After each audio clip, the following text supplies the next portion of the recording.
नमो तस्स भगवतो अरहतो सम्मा संबुद्धस्स। अनेक कल्पों पूर्व भगवान दीपंकर सम्यक संबुद्ध थे।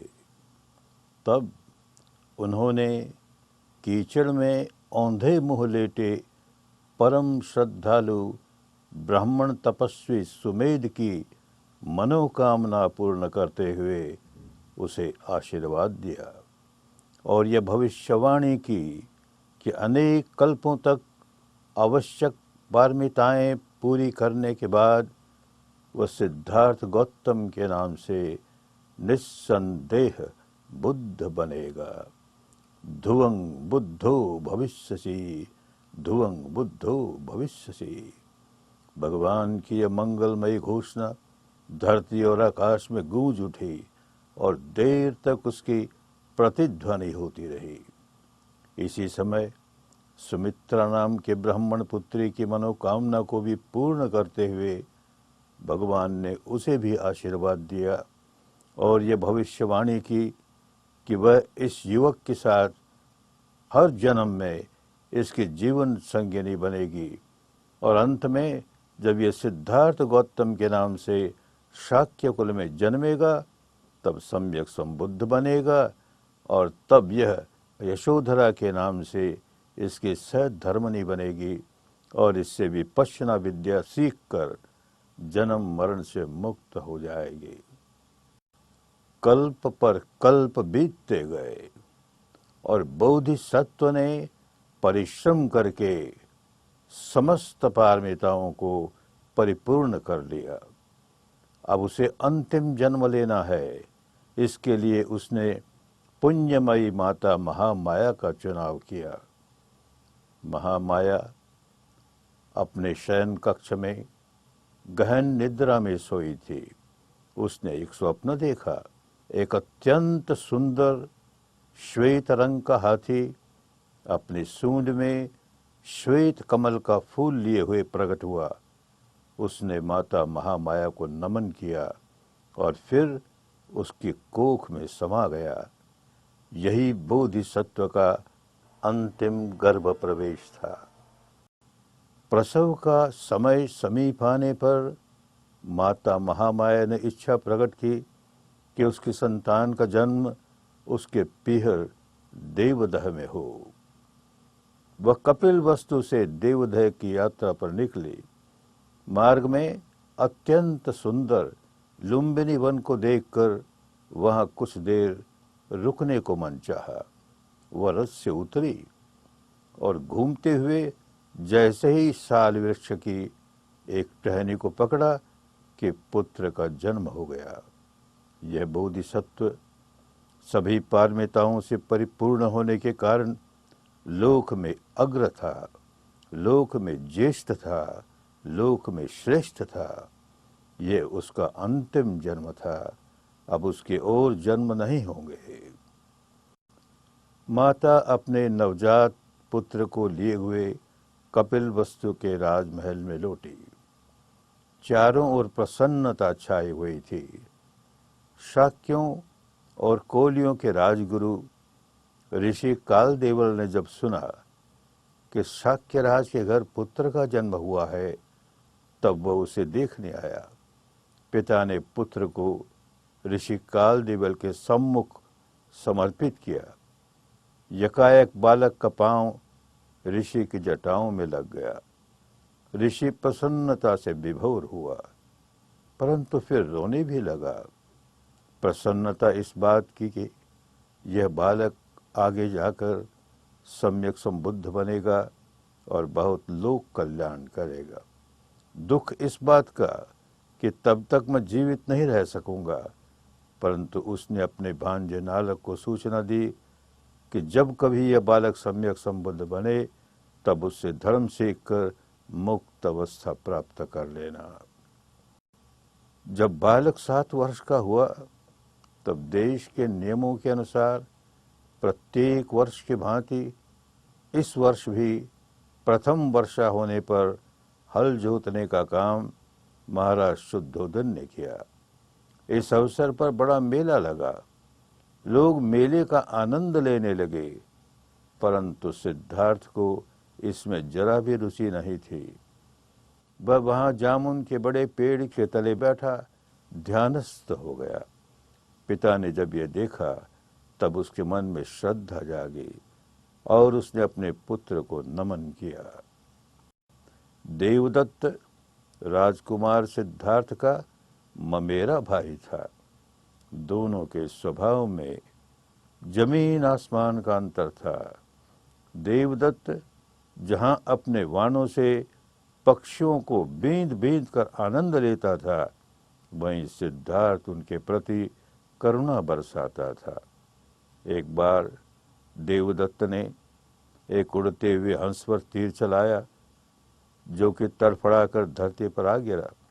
सिद्धार्थ ने उसे अपने गोद में उठा लिया और उसकी परिचर्या करने लगा। देवदत्त चाहता था कि ये उसका शिकार है, इसलिए उसे मिले, लेकिन सिद्धार्थ ने कहा, जो बचाता है वह मालिक होता है, न कि जो मारता है।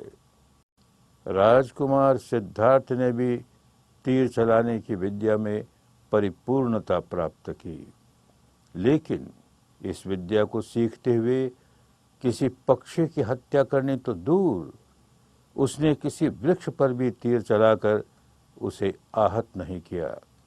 वृक्ष पर एक सूखी लकड़ी का फलक रखा गया, उसी पर उसने तीर चला चलाकर इस विद्या में निपुणता प्राप्त की। लोगों को संदेह था कि सिद्धार्थ युद्ध कला में कुशल नहीं है, अतः वह देश का राजपाट कैसे संभालेगा। इसके बारे में उसकी परीक्षा हुई, जिसमें वह पूर्णतया सफल हुआ। लोग प्रसन्न हुए। एक पराक्रमी योद्धा के लिए कुशल घुड़सवारी भी आवश्यक है। इस क्षेत्र में भी उसकी परीक्षा हुई। एक जंगली क्रोधी घोड़े को उसने बड़े प्यार से थपथपाते हुए शांत कर लिया और अपने वश में कर लिया। इसे देखकर भी लोग प्रभावित हुए, प्रसन्न हुए। देवदह का कोलीय राजा सुप्रबुद्ध अपनी पुत्री यशोधरा के विवाह के लिए आतुर था। उसे राजकुमार सिद्धार्थ पसंद तो था, परंतु उसकी योग्यता पर संदेह था। वह जांचना चाहता था। जांच में पूर्णतया कुशल पाकर उसने अपनी पुत्री का विवाह राजकुमार सिद्धार्थ से कर दिया। राजकुमार सिद्धार्थ बड़ा हुआ, परंतु उसे राजसी आमोद प्रमोद में कोई रुचि नहीं थी। एक बार जब वह कपिलवस्तु नगर के निरीक्षण हेतु निकला, तब धर्म संवेग जगाने वाले कुछ निमित्त देखे। उसने देखा कि एक व्यक्ति बहुत बीमार पड़ा है। पूछने पर सारथी ने बताया कि बीमारी की ऐसी अवस्था सबको आती है। आगे चला तब देखा कि एक बूढ़ा आदमी लाठी के सहारे चल रहा है, जिसकी कमर झुकी हुई है। सारथी ने बताया कि बुढ़ापे की ऐसी अवस्था सबको आती है। और आगे चला तब देखा कि कुछ लोग एक मुर्दे को जलाने के लिए मरघट पर ले जा रहे हैं। सारथी ने बताया कि ऐसा भी सबको होता है, सबको मृत्यु में से गुजरना ही होता है। और आगे चलकर उसने देखा कि एक श्रमण वृक्ष के नीचे बैठा ध्यानस्थ है। उससे कुछ देर बात करने पर राजकुमार के मन में वैराग्य जागा। मैं भी इसी प्रकार ध्यान में प्रवीण होकर सम्यक संबोधि प्राप्त करूंगा। इस निर्णय के साथ वह राजमहल लौट आया। राजकुमार सिद्धार्थ जब नगर निरीक्षण करके लौटा, तब उसने सुना कि पत्नी यशोधरा ने पुत्र को जन्म दिया है। यह सुनकर उसने तत्काल निर्णय किया कि मुझे अभी गृह त्याग कर तपस्या में लगना है। परंतु घर छोड़ने के पहले वह अपने नवजात पुत्र का मुंह देखना चाहता था, इसलिए शयन कक्ष की ओर गया और वहां देखा कि माता यशोधरा अपने पुत्र के सिर पर हाथ रखे हुए गहरी नींद में सोई हुई है। उसे जगाना उचित नहीं समझा, इस कारण वह अपने पुत्र का मुंह पूरी तरह न देख सका। अतः निर्णय किया कि मैं जब सम्यक संबुद्ध बनकर कपिल वस्तु लौटूंगा तभी अपने पुत्र का मुंह देखूंगा। यह सोचकर वह गृह त्यागने के लिए उद्यत हुआ। अपने प्रिय घोड़े कंथक पर सवार होकर अपने सेवक और मित्र छंदक के साथ वह राजमहल के ही नहीं कपिल वस्तु नगर के भी बाहर निकल गया। आगे बढ़ता हुआ अनुमा नदी को पार करके ही वह रुका। वहां उसने अपनी राजसी वेशभूषा को त्याग कर गृह त्यागियों के गेरुए वस्त्र पहने और अपने सिर से बालों को स्वयं काटा। छंदक और कंथक को विदा करके वह तपस्या के लिए आगे यात्रा पर निकल पड़ा। उसका लक्ष्य था मगध देश जाना। वहां श्रमण परंपरा के ध्यानाचार्य रहते थे। मार्ग में वह मगध की राजधानी राजगिरी में से गुजरा। लोग इस अद्भुत वैरागी को देखकर चकित रह गए। घर घर से भिक्षा प्राप्त करके वह पांडु गुफा के समीप विश्राम करता हुआ भोजन करने बैठा। भोजन पूरा करते ही देश का राजा उससे मिलने आया। राजा बिंबिसार ने जब ये जाना कि यह उसके मित्र शाक्यराज का पुत्र है, तब उसे सन्यासी का जीवन छोड़ने के लिए अपने राज्य के कुछ भाग का अधिपति बनाने का प्रस्ताव रखा। परंतु सिद्धार्थ अपने निर्णय पर अडिग था। उसने ये प्रस्ताव अस्वीकार किया और यात्रा पर आगे बढ़ चला। उन दिनों श्रमण परंपरा के दो प्रसिद्ध ध्यानाचार्य थे, जिनमें एक था आचार्य आधार कालाम। गृह त्यागी सिद्धार्थ उसके आश्रम में पहुंचा और उससे ध्यान सीखने की इच्छा प्रकट की। आधार कालाम ने प्रसन्न होकर उसे 7वां लोकीय ध्यान सिखाया। उसकी क्षमता इतनी ही थी, सिद्धार्थ को संतोष नहीं हुआ, क्योंकि उसे मुक्त अवस्था की खोज थी।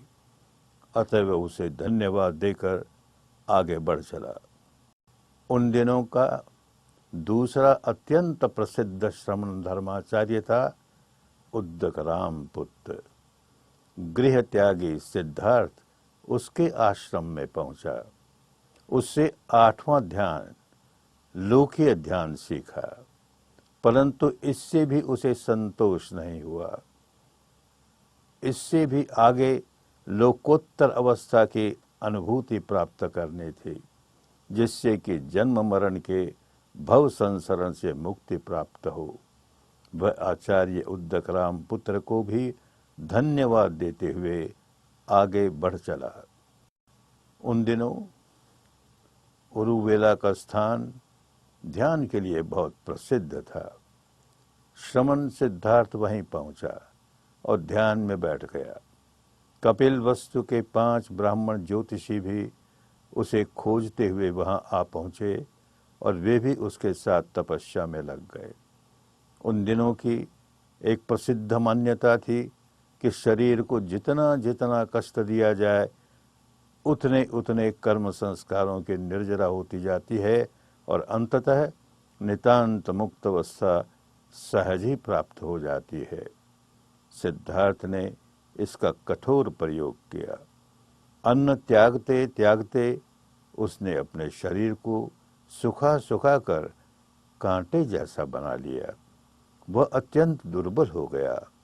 तिस पर भी उसे लोकातीत अवस्था प्राप्त नहीं हुई। अतः उसने आहार ग्रहण करने का निश्चय किया।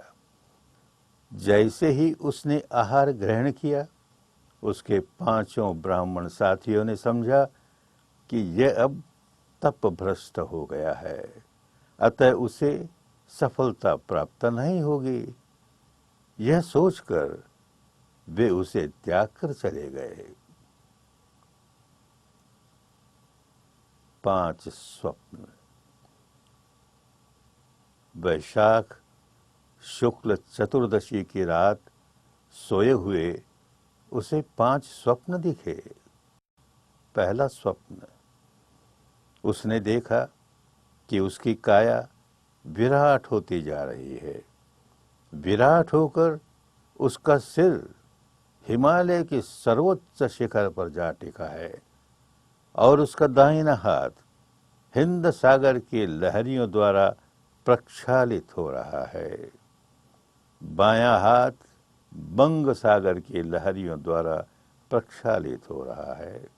उसके चरण दक्षिण महासागर की लहरियों द्वारा प्रक्षालित हो रहे हैं।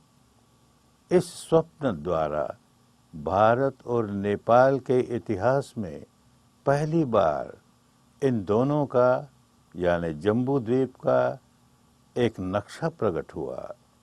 इसका उद्देश्य था कि वह सम्यक संबुद्ध बनकर सारे जम्बू द्वीप पर छा जाएगा और उसकी शिक्षा यहीं तक नहीं बल्कि सिर के सिरे से उत्तरी देशों में और दाहिनी बाईं भुजाओं और पांवों से समुद्री लहरियों के पार दूर दूर देशों तक सारे विश्व में फैलेगी। दूसरा स्वप्न, उसने दूसरा स्वप्न देखा कि उसके नाभि से एक पौधा उत्पन्न हुआ है जो ऊपर की ओर उठते उठते आकाश तक पहुंच गया है। ये इस सच्चाई का प्रतीक था कि वह पृथ्वी के मनुष्यों को ही नहीं बल्कि आकाश के देवताओं को भी धर्म सिखाएगा। तीसरा स्वप्न, उसने देखा कि बहुत बड़ी संख्या में काले केशधारी और सफेद वस्त्रधारी लोग उसके समीप आ आकर उसे नमस्कार कर रहे हैं। ये इस बात का संकेत था कि अनगिनत गृहस्थ उसके अनुयायी बनेंगे। चौथा स्वप्न, उसने देखा कि भिन्न भिन्न दिशाओं से 4 रंग के पक्षी उसकी गोद में आकर समा रहे हैं और अपना रंग त्याग कर श्वेत वर्णी होते जा रहे हैं। यह इस बात का संकेत था कि ब्राह्मण, क्षत्रिय, वैश्य और शूद्र इन चारों वर्णों के लोग उनकी शरण आकर वर्ण भेद से मुक्त हो जाएंगे। 5वां स्वप्न, उसने देखा कि सारी पृथ्वी गंदगी से भरी हुई है और वह उस पर विचरण कर रहा है, परंतु पृथ्वी की यह गंदगी उसके चरणों को छू भी नहीं पा रही है। वह सांसारिक अपवित्रता के बीच सदा परम पवित्र बना रहेगा, सर्वथा निर्दोष और निर्मल बना रहेगा। भाग्यशालिनी सुजाता को उरुवेल के विशाल वट वृक्ष के प्रति बहुत श्रद्धा थी। वह वैशाख पूर्णिमा को इस वृक्ष देवता की पूजा किया करती थी। उसे विश्वास था कि इसी देवता के आशीर्वाद स्वरूप उसे पुत्र प्राप्त हुआ। अब वह पुत्र बड़ा हुआ, उसका विवाह भी कर दिया गया, परंतु सांसारिकता के प्रति उसकी जरा भी रुचि नहीं थी। वह चाहती थी कि वट देवता उसकी पुत्र की रुचि सुधारे। इसी उद्देश्य से वह वैशाख पूर्णिमा को वट वृक्ष के पूजन के लिए तैयार हुई। दासी को भेजा कि वृक्ष के तले की जमीन साफ कर दे ताकि वहां जाकर वह अपने देवता के लिए बनाई हुई उत्कृष्ट खीर उसे अर्पित कर सके। दासी वट वृक्ष पर आई तो देखा कि वहां स्वयं वट देवता सशरीर विराजमान हैं।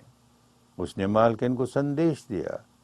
मालकिन भी प्रसन्न चित्त हो वहां आई, लेकिन समझदार थी। देखते ही जान गई कि यह देवता नहीं, कोई युवा गृह त्यागी है जो तपस्या के लिए इस पवित्र स्थान पर आया है। उसके मन में वात्सल्य भाव जागा।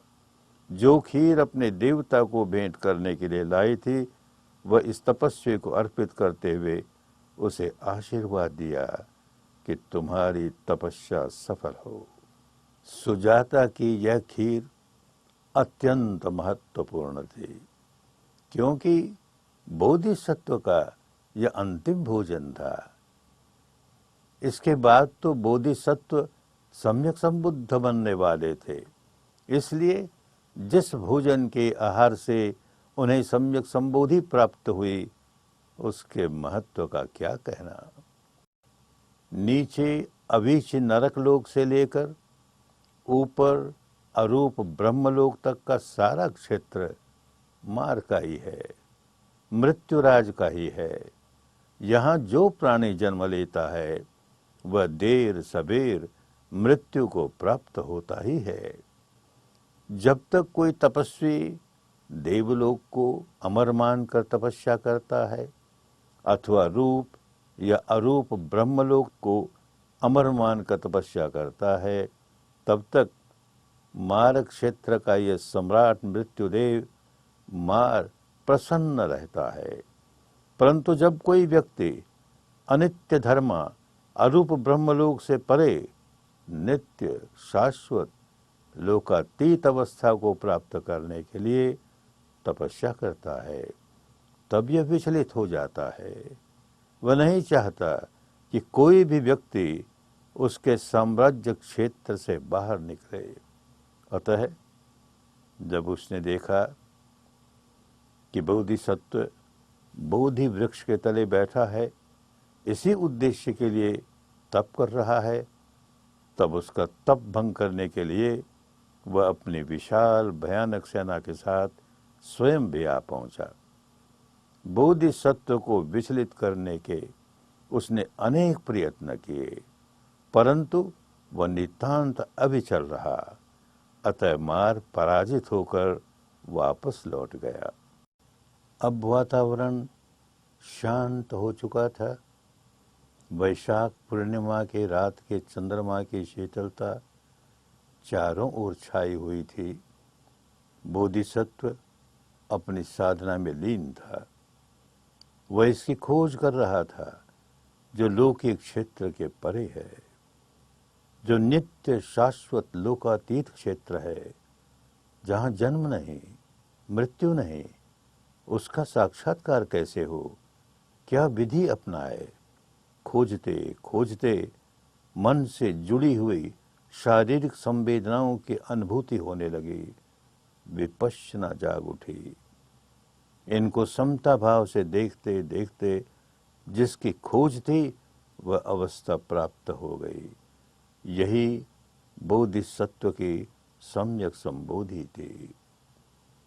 कल्पों तक पारमिताओं को पूरा करते करते जिसे प्राप्त करना था, अंततः उसमें सफल हुआ।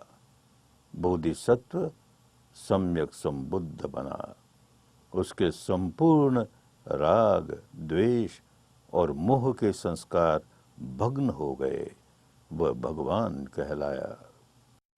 सम्यक संबुद्ध बोधि वृक्ष के तले अमृतत्व के सुख में शांत बैठा था। उधर हारे हुए मार को बहुत उदास देखकर उसकी कन्याओं ने उसे आश्वासन दिया कि भले उनका पिता सफल नहीं हुआ, पर वे सफल होंगी और तपस्वी को उसकी तपस्या से विचलित कर देंगे। वे सम्यक संबुद्ध के सामने पहुंची।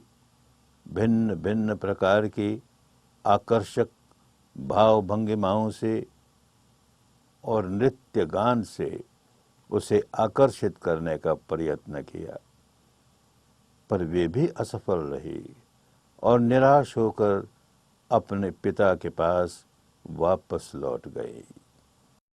सम्यक संबुद्ध बोधिमंड के क्षेत्र में ही 7 सप्ताह तक मोक्ष सुख का अनुभव करते हुए विराजमान रहे। उस समय ब्रह्मदेश का सौभाग्य जागा। उस देश के 2 व्यापारी तपस्या और भल्लिक व्यापार के सिलसिले से भारत आए हुए थे और इसी प्रदेश से गुजर रहे थे। उन्होंने सम्यक संबुद्ध को देखा तो श्रद्धा विभोर होकर उन्हें नमन किया और अपने साथ लाए हुए बर्मा के चावल और मधु के बने लड्डू उन्हें अर्पित किए। सुजाता की खीर के बाद 7 सप्ताह बीतने पर सम्यक संबुद्ध का ये पहला भोजन था। तपस्या और भल्लिक भाग्यशाली हुए। उन्हें भगवान ने पंचशील दिए और उनके आग्रह पर अपने सिर के 8 केश गुच्छे दिए, जिन्हें लेकर वह अपने देश लौटे। वहां के शासक और निवासियों ने अत्यंत श्रद्धापूर्वक उन्हें श्वेतगौन पर्वत पर स्तूप बनाकर सन्निधानित किया। बर्मा का भाग्य जागा। सम्यक संबुद्ध के मन में कृतज्ञता का भाव जागा कि विपश्यना का ये अनमोल रत्न अपने 2 पहले आचार्यों आलार कलाम और उद्दक राम पुत्र को दे, जिनसे उन्होंने 7वां और 8वां ध्यान सीखा था। लेकिन बोधिचित्त से देखा तो जाना कि वे दोनों मृत्यु को प्राप्त होकर अरूप ब्रह्मलोक में जन्मे हैं। वहां विपश्यना नहीं सिखाई जा सकती, क्योंकि विपश्यना के लिए शरीर और चित्त दोनों का संयोग आवश्यक है। अरूप ब्रह्मलोक में रूप नहीं होता, यानी शरीर नहीं होता, केवल चित्त और चित्त की चेतना होती है। ऐसी अवस्था में विपश्यना का अभ्यास नहीं किया जा सकता। तब यह कल्याणकारी विद्या किसे दे? कृतज्ञता का भाव उन 5 ब्राह्मण ज्योतिषियों के प्रति जागा, जो पिछले 6 वर्षों तक उनके साथ तपस्या करते रहे और उनकी सेवा करते रहे। किसी भ्रमवश अंत में उन्हें छोड़कर चले गए। उन्होंने इतनी सेवा की, अतः विपश्यना का अनमोल रत्न उन्हें क्यों न दूं?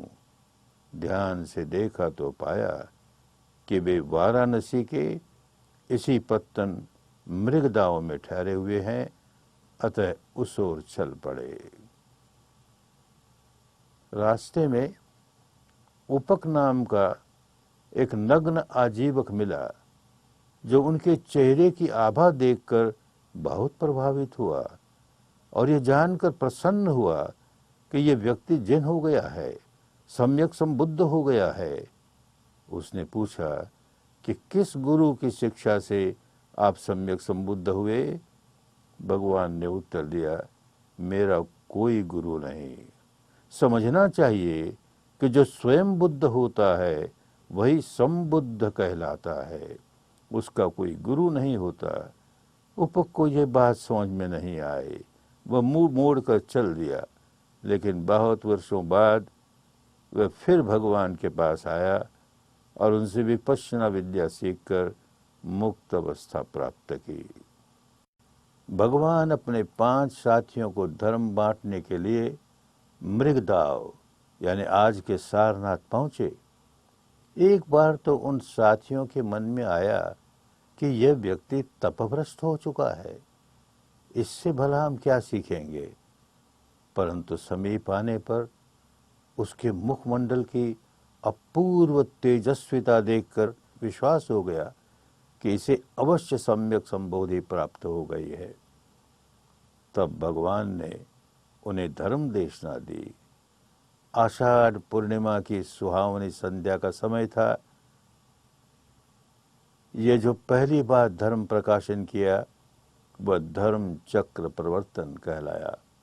भगवान ने समझाया कि कैसे अतियों से बचकर उन्होंने जो मध्यम मार्ग अपनाया, उसी से मुक्ति का मार्ग स्पष्ट हुआ। शील, समाधि, प्रज्ञा, इनका 8 अंगों वाला विपश्यना मार्ग प्रकट हुआ, जिसे धारण करके कोई भी जन्म मरण के भव संसरण से मुक्त हो सकता है। भगवान के 5 साधक इसी विपश्यना के मार्ग पर चलकर अरहंत हुए, मुक्त हुए।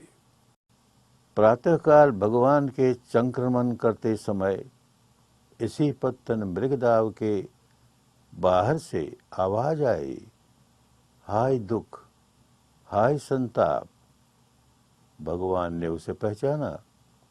वह यश था, उस सुजाता का पुत्र था जिसने उन्हें संबोधि प्राप्त होने के पहले खीर का दान दिया था। भगवान ने उसे भीतर बुलवाया, विपश्यना धर्म सिखाया, जिससे उसका दुख दूर हुआ, संताप दूर हुआ, सुख मिला, वह श्रोतापन्न हो गया। इसी समय यश को खोजता हुआ उसका पिता वहां आ पहुंचा। भगवान ने उसे भी उपदेश दिया। वह भी उपदेश सुनते सुनते, विपश्यना करते करते श्रोतापन्न अवस्था को प्राप्त हुआ, और इसी उपदेश को सुनते सुनते यश अरहंत अवस्था को प्राप्त हुआ। यश के पिता ने यश सहित भगवान को अपने यहाँ भोजन के लिए आमंत्रित किया। वहाँ भगवान ने यश की माता को और उसकी पूर्व पत्नी को यही धर्ममयी विपश्यना सिखाई। वे भी श्रोतापन्न हो गए। 5 ब्राह्मण साथियों के बाद वैश्य समाज का यश पहला व्यक्ति था जो अरहंत हुआ, और उसके माता पिता और उसकी पूर्व पत्नी पहले गृहस्थ थे जो श्रोतापन्न हुए। यश के व्यापारी समाज के 54 मित्र थे। उन्होंने यश में जो परिवर्तन देखा, तब वे भी भगवान की ओर शरण आए और विपश्यना साधना करते हुए अरहंत अवस्था प्राप्त कर ली। दुख मुक्त हो गए, संताप मुक्त हो गए। भगवान के अतिरिक्त 60 अन्य अरहंत हो गए थे। भगवान ने उन्हें धर्म प्रसारण के लिए बाहर जाने की प्रेरणा दी। भगवान ने उन्हें धर्म सिखाया था, बौद्ध धर्म का नहीं। इन शिष्यों को भी धर्म सिखाने भेजा, बौद्ध धर्म नहीं। शील, समाधि और प्रज्ञा का सार्वजनीन धर्म, जो आदि में कल्याणकारी, मध्य में कल्याणकारी, अंत में कल्याणकारी है। कहा कि उसे अपने जीवन में उतारते हुए लोगों को धारण करना सिखाएं। बहुजन हित सुख के लिए धर्म का यही संदेश भिजवाया। सार्वजनीन धर्म फैलने का शुभ आरंभ हुआ। 60 अरहंत धर्मदूतों को भिन्न भिन्न स्थानों में धर्म सिखाने भेजकर स्वयं इसी उद्देश्य से उरुवेल के वन प्रदेश में जा पहुंचे। वहां निरंजरा नदी के तट पर उरुवेल काश्यप अपने 500 जटाधारी शिष्यों के साथ हवन यज्ञ के कर्मकांडों में निरत था। भगवान ने उसे कहा कि तुम्हारे आश्रम में स्थान हो तो मैं कुछ समय यहाँ बिताऊं। काश्यप नहीं चाहता था कि कोई श्रमण उसके आश्रम में ठहरे, परंतु टालने के लिए उसने कह दिया कि केवल एक कुटिया खाली है, चाहो तो उसमें रात बिता सकते हो, परंतु उसमें बहुत भयंकर सांप रहता है, नाग रहता है, जो उस कुटिया में जाए उसे डस लेता है। भगवान अभय थे। भगवान ने कहा, मैं निश्चिंत होकर उस कुटिया में रहूंगा। वहां जाकर जैसे ही ध्यान के लिए बैठे कि फुंकारता हुआ भयंकर क्रुद्ध नागराज प्रकट हुआ। भगवान ने विपश्यना के बल पर समता बनाए रखी और मैत्री की तरंग जगाने लगे। क्रुद्ध नागराज का क्रोध शांत हो गया। नागराज भगवान के सामने मैत्री की तरंगों से अभिभूत होकर शांत लेटा रह गया। सुबह लोगों ने देखा तो आश्चर्यचकित रह गए। कालनाग की घटना के बाद 14 अन्य अवसरों पर भगवान ने धर्म बल का आश्चर्यजनक परिचय दिया। तिस पर भी उरुवेल काश्यप अपने मिथ्या अभिमान में जुटा रहा और समझता रहा कि मैं अरहंत हूं, जबकि वह व्यक्ति अरहंत नहीं है। भगवान ने उसे समझाया कि अरहंत क्या होता है। शील में प्रतिष्ठित हो जाए और फिर चित्त को एकाग्र करके प्रज्ञामय विपश्यना के बल पर विकारों से नितांत छुटकारा पाले, तभी अरहंत होता है। उरुवेल काश्यप भगवान द्वारा बताई हुई विधि के अनुसार विपश्यना करता हुआ सही अरहंत हो गया। अतः वह मिथ्या अरहंत नहीं रहा। उसे मुक्त हुआ देखकर उसके 500 शिष्यों ने भी भगवान की सिखाई हुई विपश्यना का अभ्यास किया और वे भी अरहंत हो गए, मुक्त हो गए। अब उन्हें अपनी जटाओं का भार लगने लगा। उन्होंने उन्हें काटकर निरंजना नदी में बहा दिया। निरंजना नदी के तट पर ही कुछ दूरी पर उरुवेल काश्यप का छोटा भाई नदी काश्यप अपने 300 शिष्यों के साथ और उससे कुछ और आगे दूसरा भाई गया काश्यप अपने 200 शिष्यों के साथ अग्नि तपश्चर्या में लीन थे। वे सभी अपने आप को अरहंत मानते थे। उन्होंने देखा कि निरंजना नदी में सिर की जटाओं और चेहरों के बालों के गुच्छे तिरते हुए चले आ रहे हैं। उन्होंने जानकारी की तो मालूम हुआ कि उनका बड़ा भाई अपने 500 शिष्यों के साथ भगवान का शिष्य हो गया है और उन्होंने सिर तथा दाढ़ी को मुंडित करके उन्हें नदी में प्रवाहित कर दिया है। इसे देखकर अन्य दोनों भाइयों ने भी अपने शिष्यों के साथ भगवान की विपश्यना साधना स्वीकार की, शील, समाधि और प्रज्ञा में प्रतिष्ठित हुए, सही अरहंत हुए और मुक्त हो गए। वे भी मुंडित होकर भगवान के श्रद्धालु शिष्य हो गए। बोधिसत्व की अवस्था में भगवान जब राजगिर गए थे, तब उन्होंने राजा बिंबिसार को वचन दिया था कि संबोधि प्राप्त करने पर वे पुनः यहाँ अवश्य आएंगे। अतः अब वे अपने शिष्यों के साथ वहाँ पहुँचे। राजा बिंबिसार ने दरबारियों और नगर के प्रसिद्ध लोगों के साथ उनकी अगवानी की, उन्हें नमन किया। कुछ लोगों को आश्चर्य हुआ कि उरुवेल काश्यप जैसा आचार्य क्या भगवान का शिष्य हो गया है अथवा भगवान बुद्ध उसके शिष्य हो गए हैं।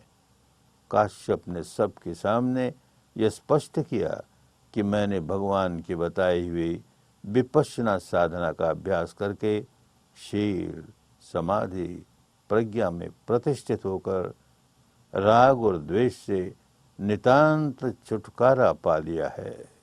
अतः अब मैं और मेरे भाई, हमारे सभी साथी सही माने में अरहंत हो गए हैं। हम सब भगवान के शिष्य हैं। उपतिश्य और कोलित बचपन के मित्र थे। आगे जाकर दोनों सारिपुत्र और मोगलान के नाम से प्रसिद्ध हुए। सारिपुत्र एक दिन राजगिर में भिक्षाटन के लिए निकला। तब उसने देखा कि अरहंत अश्वजित शांत चित्त से नजर नीचे किए हुए चले जा रहे हैं। जहां वे रुके वहां उनसे पूछा कि लगता है जो प्राप्त होना चाहिए वह आपको प्राप्त हो गया है। बताइए, आपने कौन सी तपस्या की जिससे ये अवस्था प्राप्त हुई? विश्व अश्वजित ने कहा भगवान बुद्ध स्वयं इस समय राजगीर पधारे हुए हैं। ये साधना विधि सीखने के लिए उनसे ही मिलो। फिर भी उसके आग्रह पर अश्वजित ने संक्षेप में जो कुछ बताया उसको सुनते सुनते सारिपुत्र की पूर्व जन्म की पारमिताओं के कारण विपश्यना जाग उठी और वह वहीं श्रोतापन्न हो गया। अब वो अपने मित्र महामुगल्लान के पास जाकर उसे भी इस विद्या की व्याख्या की, जिसे सुनते सुनते वह भी श्रोतापन्न हुआ। दोनों ने आचार्य संजय के साथ काम करने वाले उनके 250 साथियों को सूचित किया और उन्हें भी भगवान के पास अपने साथ ले गए। आचार्य संजय स्वयं उनके साथ जाने के लिए उद्यत नहीं हुआ। सारिपुत्र, महामोगलान और उनके ये 250 मित्रों ने भगवान के बताए हुए विपश्यना मार्ग पर चलते हुए अपने पूर्व कर्मों की निर्जरा कर ली और नए कर्म संस्कार बनाने बंद करके अरहंत अवस्था प्राप्त कर ली, मुक्त अवस्था प्राप्त कर ली। भगवान ने उरुवेल के तीनों काश्यप बंधुओं को और उनके 1000 जटिल सन्यासी शिष्यों को अपना अनुयायी बना लिया। तब अंग देश में रहने वाले इन काश्यप बंधुओं के जो भक्त थे उन्हें गहरी चोट लगी। सारिपुत्र और मुगल्लान भी भगवान के शिष्य हुए। उनके साथ 250 अन्य शिष्य भी अपने आचार्य को छोड़कर भगवान के अनुयायी हो गए। यह भी कुछ एक राजगीर निवासियों को सहन नहीं हुआ। जब भिक्षु भिक्षाटन के लिए निकलते तब वे लोग भगवान को खरी खोटी सुनाते। श्रमण गौतम सधवाओं को विधवा, सपूतियों को निपुति बनाने आया है, कुलों का नाश करने आया है। भिक्षु भगवान से इस निंदा की चर्चा करते। भगवान उन्हें शांत रहने की शिक्षा देते। विपरीत से विपरीत परिस्थिति में भी जब रंच मात्र भी विचलित न होकर धीरज और सहनशीलता कायम रखे तब फल मीठा ही होता है। भगवान के सभी शिष्य विपश्यना के कारण अविचलित रहने में निपुण है। एक बार भगवान अपने भिक्षु संघ के साथ राजगीर से नालंदा की ओर यात्रा कर रहे थे। उनके साथ पीछे पीछे परिव्राजक सुप्रिय अपने शिष्य ब्रह्मदत्त माणवक के साथ चला आ रहा था। सारे रास्ते सुप्रिय भगवान बुद्ध की निंदा करता रहा और माणवक भिन्न भिन्न प्रकार से भगवान की प्रशंसा करता रहा। नालंदा पहुंचने के पहले सायंकाल होते ही इन यात्रियों को अम्बलट्ठिका नामक गांव की बड़ी धर्मशाला में रात गुजारनी पड़ी। वहां भी भिक्षु संघ ने देखा कि सारी रात इन दोनों की वही निंदा स्तुति चलती रही।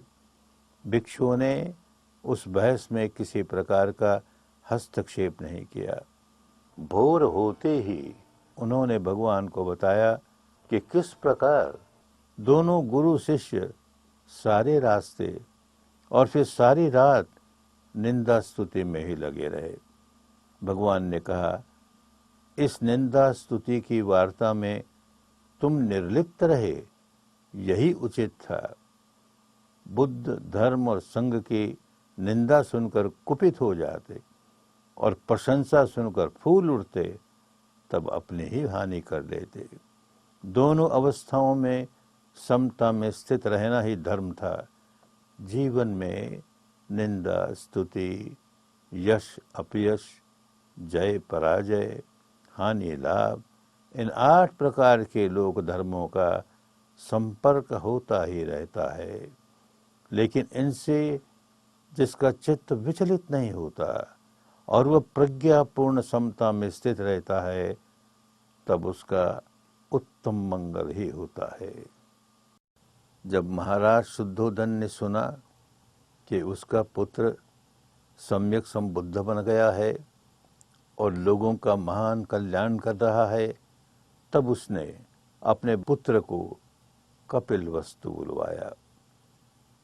भगवान अपने बड़े भिक्षु संघ के साथ कपिलवस्तु पहुँचे और दूसरे दिन नगर निवासियों को संघदान का पुण्य देने के लिए घर घर गोचरी करते हुए निकले।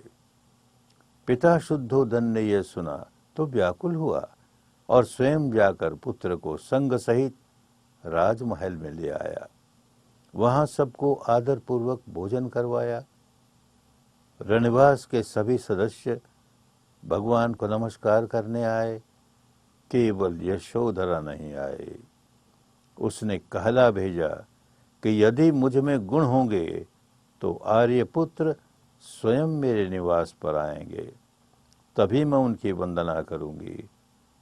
यशोधरा का जीवन आदर्श जीवन था। वह जानती थी कि सम्यक संबुद्ध बनने के लिए ही उसके पति ने गृह त्याग किया है, अतः उसे इस पर जरा भी क्रोध नहीं आया, कभी विलाप नहीं किया, कभी व्याकुल नहीं हुई। धन्य है यशोधरा। भगवान यशोधरा की गुणवत्ता को खूब जानते थे। वे स्वयं उसके निवास स्थान पर गए। महाराज शुद्धोधन, सारिपुत्र और मोग्गलान भी साथ थे। भगवान ने अपने दोनों शिष्यों को कहा कि यशोधरा जब चाहे जैसे चाहे वंदना करे, उस पर कोई रोक मत लगाना। यशोधरा ने सामने बैठकर उनके पांव पकड़कर मनचाही वंदना की। इस पर महाराज शुद्धोधन ने भगवान को यशोधरा की गुणवत्ता को संक्षेप में समझाया। जब तुमने गृह त्याग किया, तब अनेक राजकुमार इस सुंदर युवती से संबंध स्थापित करना चाहते थे, पर इसने उनकी ओर नजर उठाकर भी नहीं देखा। जब सुना कि तुमने श्रमण वेश धारण कर लिया है, तब इसने भी मुंडन करवाया और गैरवे वस्त्र धारण कर लिए। जब सुना कि तुम दिन में केवल एक बार भोजन करते हो, तब यह भी एकाहारी हो गई। तुम्हारी तरह इसने भी आरामदेह पलंग पर लेटना छोड़ दिया, माला, गंध, विलेपन धारण करना छोड़ दिया, नृत्य, गीत, वादन आदि आमोद प्रमोद का त्याग कर दिया। यह तो होना ही था।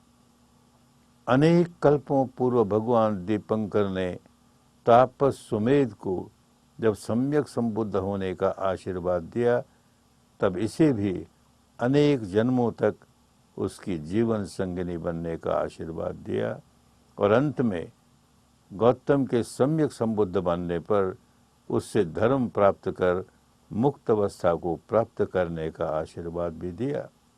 यही हुआ। धन्य हुई पति परायणा साध्वी यशोधरा। राहुल माता यशोधरा ने राहुल को उसके पिता का परिचय कराया। उसका पूर्व पति अपने महान उद्देश्य की पूर्ति करके राजनगर लौटा है। यह देखकर उसका हृदय प्रफुल्लता से भरा है। इसी प्रफुल्ल हृदय से उसने अपने पुत्र राहुल को उसके अनदेखे पिता का परिचय दिया। उसके रंग, रूप और सौंदर्य का वर्णन करते हुए अंत में कहा, शील समाधि पठित चित्तो। उसका चित्त शील समाधि में भली प्रकार प्रतिष्ठित है। सावक मध्य गतो समणिंदो। वह श्रमण शावकों के मध्य गतिमान है। लोकहिताय गतो नरवीरो। वह नरों में वीर है, जिसने लोकहित के लिए गृह त्याग किया था। ऐसे ही तुय पिता नरसी हो। ऐसा है तेरा ये पिता जो नरों में सिंह के समान है। धर्ममयी माता के हर्षोद्गार की यह वाणी पाली वांग्मय में उत्कृष्टतम मानी जाती है। ममतामयी माता यशोधरा ने अपने पुत्र राहुल को उसके पिता का परिचय देने के बाद कहा कि उसके पास जाकर विरासत मांगो, कि भगवान के पास शुद्ध धर्म के अतिरिक्त और क्या विरासत होती। यशोधरा स्वयं चाहती थी कि वह भी भिक्षुणी बनकर भगवान के बताए हुए मार्ग का लाभ उठाए, परंतु तब भिक्षुणी संघ की स्थापना नहीं हुई थी। अतः उसने अपने पुत्र को उसका लाभ लेने के लिए प्रेरित किया।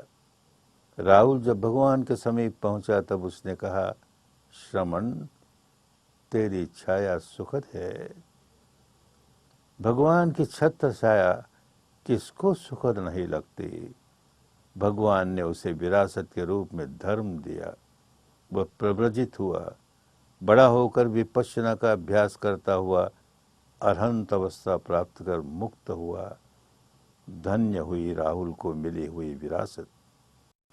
जब भगवान कपिलवस्तु के लोगों को धर्मदेश न देकर वहां से चले, तब राजकुमार अनिरुद्ध, राजकुमार भद्दिय, राजकुमार आनंद, राजकुमार भगु, राजकुमार किमिल और देवदत्त तथा उपाली नाई, इन सब ने भगवान से प्रव्रज्या ली। देवदत्त को छोड़कर बाकी सबका कल्याण हुआ। वे खूब समझ गए कि कोई बुद्ध मोक्षदाता नहीं होता, मार्गदाता होता है। उन्होंने इसके बताए हुए मार्ग पर चलकर अपना कल्याण कर लिया। देवदत्त ने विपश्यना नहीं सीखी, केवल ध्यान सीखा।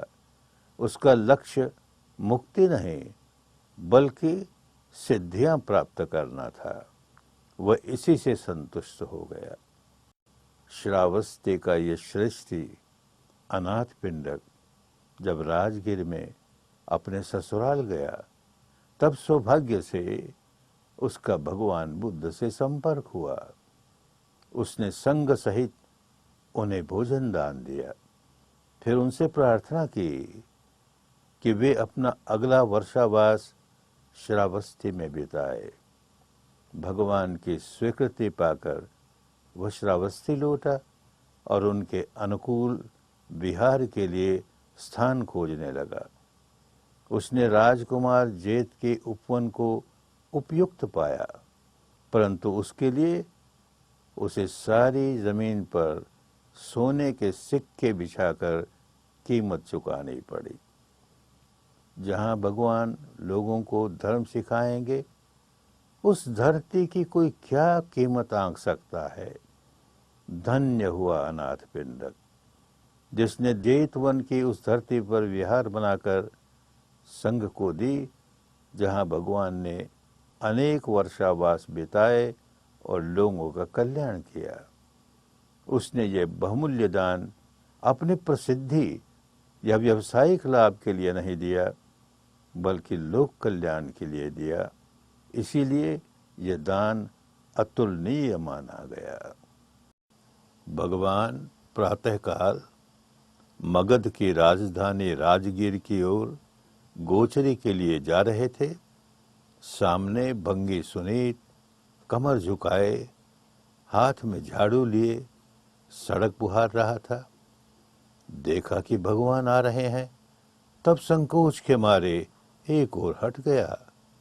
कहीं मुझ जैसे अछूत की छाया भी उन्हें स्पर्श न कर ले, पर भगवान तो भगवान थे। समाज की इस दूषित प्रथा के विरोधी थे। उन्होंने सुनीत को पुकारा, आओ सुनीत। सुनीत भाव विभोर हो उठा, उनसे भिक्षु बनने की प्रार्थना की। भगवान ने उसे भिक्षु बनाया।